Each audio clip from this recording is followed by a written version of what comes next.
pitch so we can be more proactive.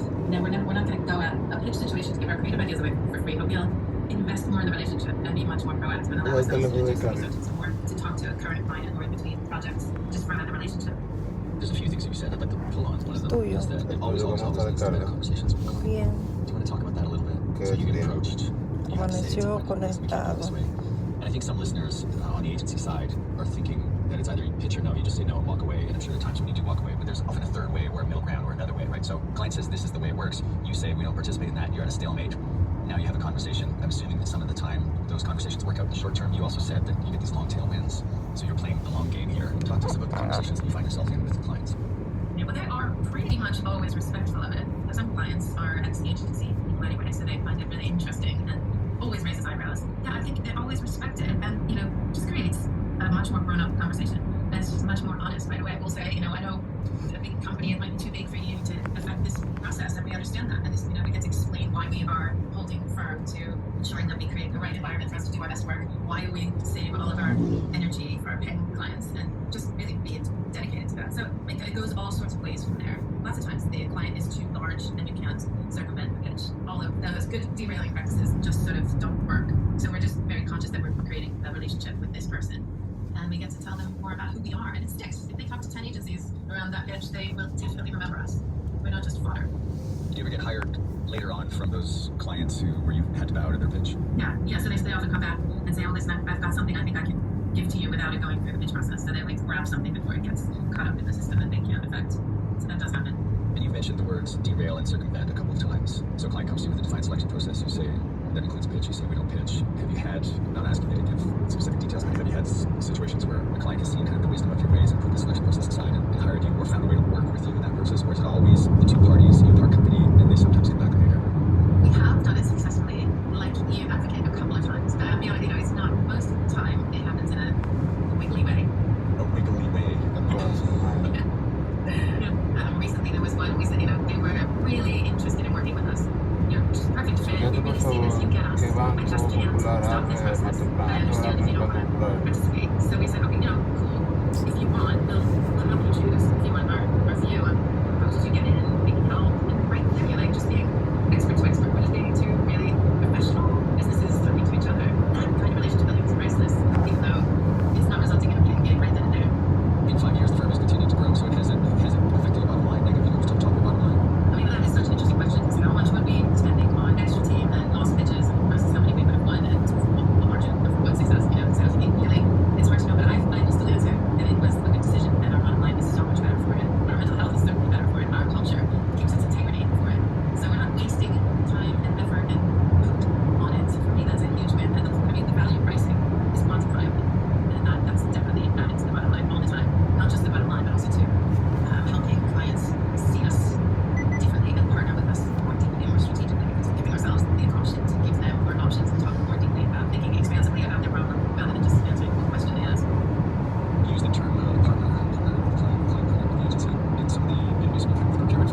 that marketing and the agency are there to drive sales, to get more customers, to build the equity and the talk value of the brand around the world. So that's a problem.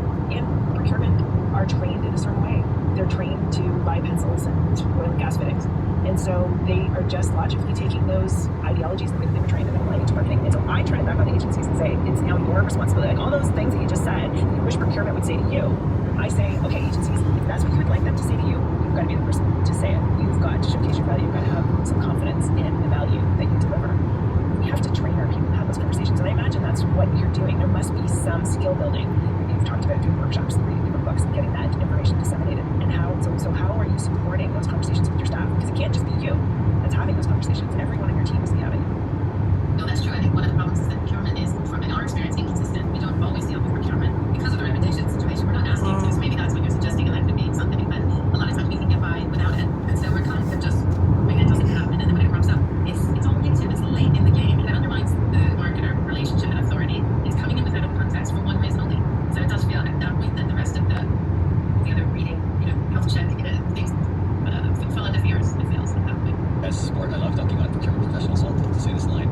You said there's some really good ones. Lee Holden, who's written on pricing and negotiating, he has this great line. He says 80% of procurement people give the other 20% a bad name. Should we think of the ratio? That's a hilarious statement. Now let me just walk that back completely. Procurement isn't represented here in these three agency people having this conversation about procurement. So we'll kind of take the case here. From my point of view, it's like they're doing what they're incentivized to do. I think finance looks at procurement and says your job isn't just to buy carefully. You're the place we go to cut costs, to keep costs down. All the conversations we've had with the procurement folks, we talk to the enlightened ones. Is that the word? The transformed ones. So we talk to them. What Lee Holden would say is the 20%, and what most of them have admitted, it's really about 5 to 10% of the market procurement profession. So these are the ones who come on the show and talk to us about it. And so we all agree on where we need to net out, where exactly what you're saying, Julie. Let's, you can come at me for discounts like somebody said to you off the record. It's my job to ask, and it's your job to say no. So let's just do our jobs, and let's be reasonable. Good clients sometimes need a break, and we on the agency side find a way to work with them to help them get their needs met. We want to have value creation front and center, and cost reduction is a form of value creation in some ways. So it's applicable called value claiming rather than value creating. It's a form of economic value creation and cost reduction. So I don't think the three of us can sit here and say it's ridiculous for procurement to ask for cost reductions from time to time. And the point for those who haven't listened to previous episodes is, as long as everybody is aware of the trade-off. The example that you shared, Julie, is procurement came to you and said, we need to cut price across the board. And instead of cutting price, you went back and said, if I'm hearing you correctly, okay, well, if that's your budget, if you want something that's 20% lower, here's what we can do for that price. And so now the trade-off is clear to them. Do they want to take the lesser offering with, the assumption is that less value created or less certainty of value creation? What's more important in this context, the savings or the value creation? And the trade-off is clear. So let's not delude each other or ourselves about the trade-offs that are being made when we cut price, particularly on the magic part of it, the creativity part of it. This has been a great conversation. We'll bring it to a close with a couple of questions. We talk about trying to solve or address the market procurement problem on the show. When you hear say the market procurement problem, what do you suppose would be? Well, there is